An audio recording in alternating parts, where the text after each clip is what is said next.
Should you save cash and gain interest, or should you invest? The answer to that question used to be pretty obvious. Remember that old saying, cash is king? Well, over the past 10 years, banks have paid, let's face it, pretty dismal rates, even on cash ISAs. When you ask someone if they have a cash ISA, the response is usually, yeah, but I get nothing on it, which has made my job a lot easier. It's much easier to entice people with the benefits of investing when you're getting such poor rates in the bank. But now we've hit a very unusual point in time. For the first time in a long time, interest rates are actually outperforming inflation. In my very own portfolio, I've actually seen some of my best returns on my cash balance with a gross return of 8.71%. And the stock market this past few years has been a roller coaster, so it's clear to see why having holdings in cash, now with much better rates, could be much more appealing, especially seeing those consistent returns each month. So let's talk about why this has happened, whether you should save or invest, how much cash you should be holding in your portfolio, and why I'm holding over £100,000 in cash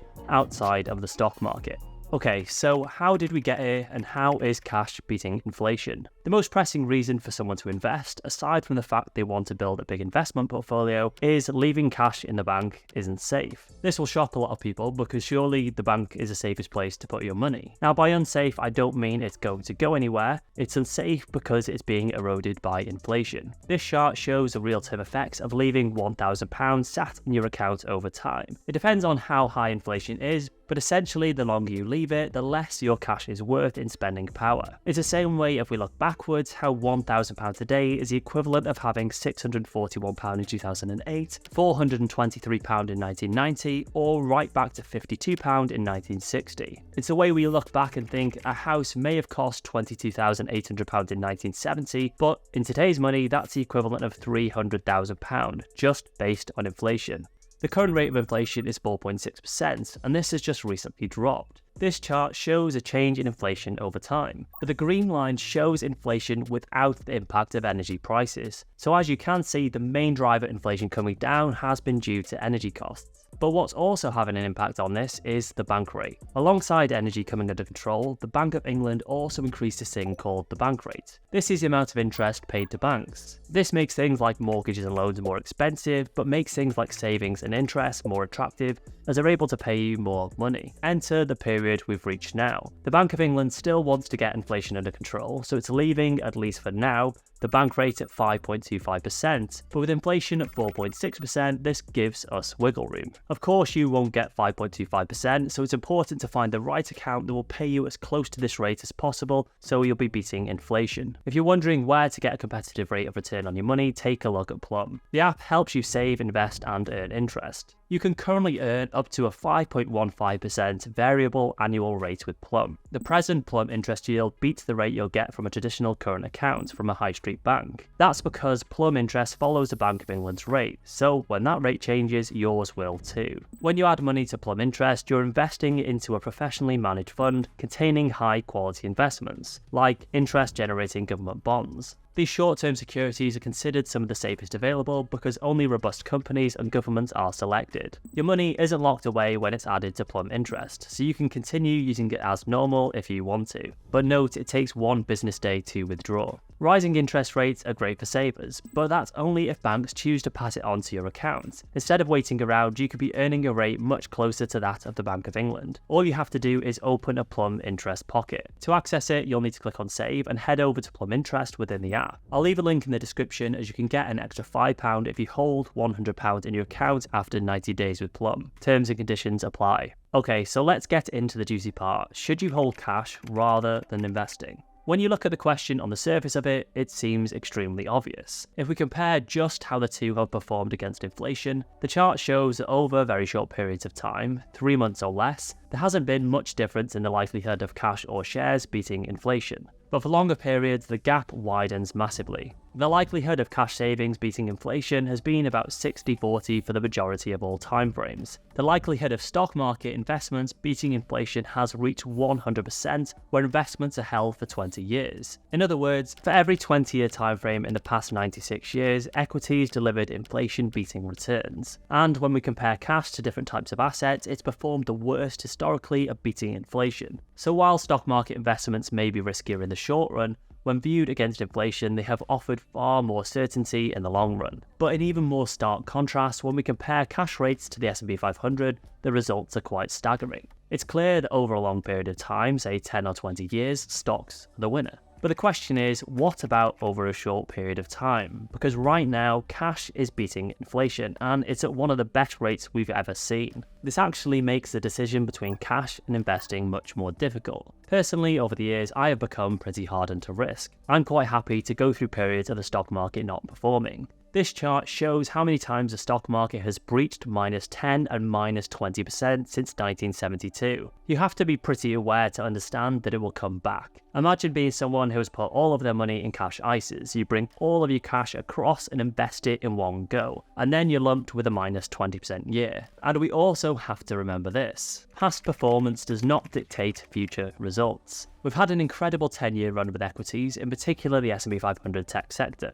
which has slowed and surged again this year, which could quite easily come toppling down. Just because we've had an amazing 10 years, an almost unheard of period, doesn't mean that the next 10 years will be anything like it. We can cross our fingers, but I wouldn't bet on it. Interestingly, if we look at the returns on £10,000, we can see here we've had a really positive period, even adjusting it for inflation and real returns, which declined, but now we seem to be at this point again where it could be turning upwards again. This is where I introduce what I call the 5-year rule. The most important thing to grasp before you invest anything is, what are you investing for? There's a few things you need to consider before you commit to stocks where cash could be and is a better option. If you have less than 5 years on your timeline, whether it's toward a house or retirement, you may want to consider making the switch to cash, at least in this period where the rates are good. How would you feel if you were saving for your first property or you're just about to retire and we are hit with two -10 or -20 years? Would you be happy postponing your goals because of the dip? Sure, over the long term that averages out, but you have to ask yourself, do you have long enough to wait it out? In the short term, getting a solid 5% return could help offset that worry. If it isn't short term, the next question you have to ask yourself is, how much of my portfolio should be in cash? Typically, funds like Target Retirement Funds by Vanguard will automatically buy more bonds as you get nearer to retirement age, similar to how the Life Strategy ones work at different bond allocations. In a similar way, you're able to do this investing in money market funds, provided the returns are good enough. And in some ways, they could be considered as a less risky option than bonds. I certainly prefer them. Now, admittedly, this is tricky because it depends what kind of investor you are. The reason I did so well with cash, in fact, at one point it was outperforming my investments for about 18 months, was because the market wasn't doing great in the short term. Cash rates were. I was only getting around 2 or 3%, but I was still beating the market. You may think that's a bit silly. Why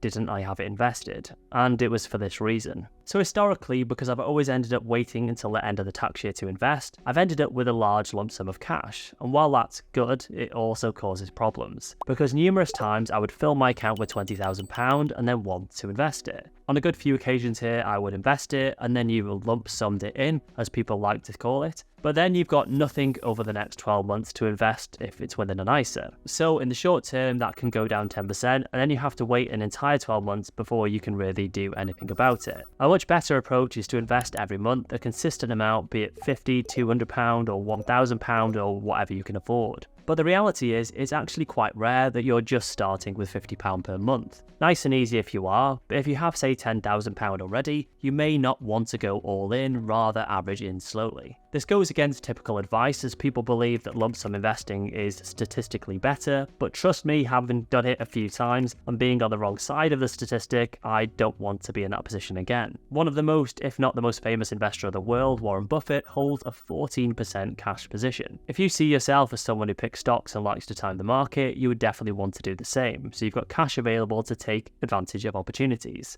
If you're a more regular investor like me, you'd probably just prefer to have some cash so when things look down, you can buy some more. In fact, that has really been where I've been able to make my most amazing returns. In my most recent purchase, I was able to buy on a bad day, and I've been able to see my portfolio in the green for the past month, which admittedly isn't a lot in the grand scheme of things, but it sure does feel better than buying at the top and sitting on your hands for the next month. It's far easier to not look and invest consistently each month, but I prefer to have some cash on hand.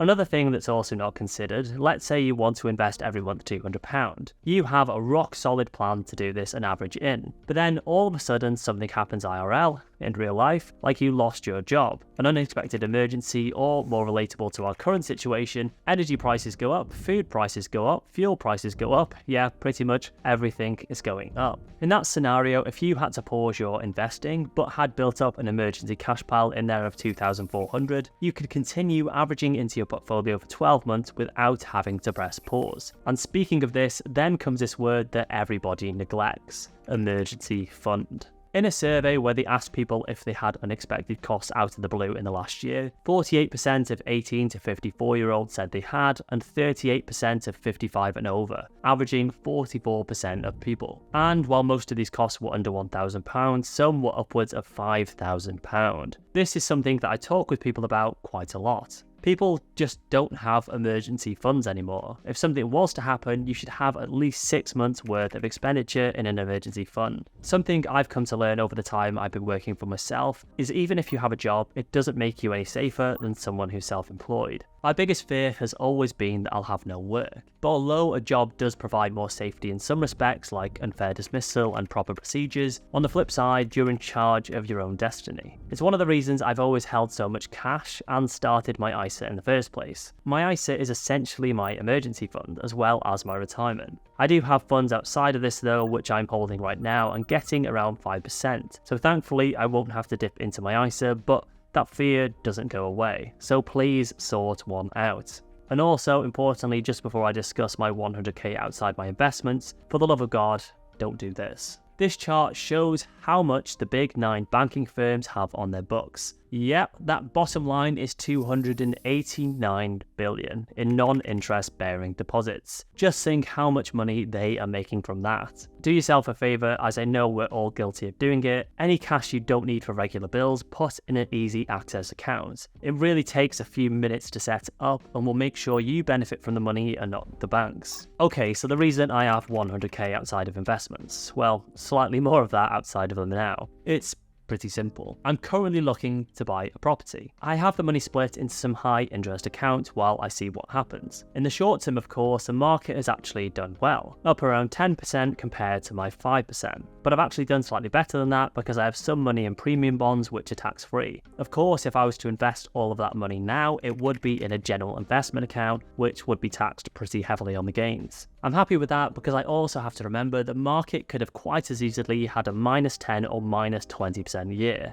Remember that last year, VWRP, which is a broad market fund, did -18%, which would have lost me around £20,000. And then of course to recover, I wouldn't need plus 18%, I would need plus 25% because of how percentages work.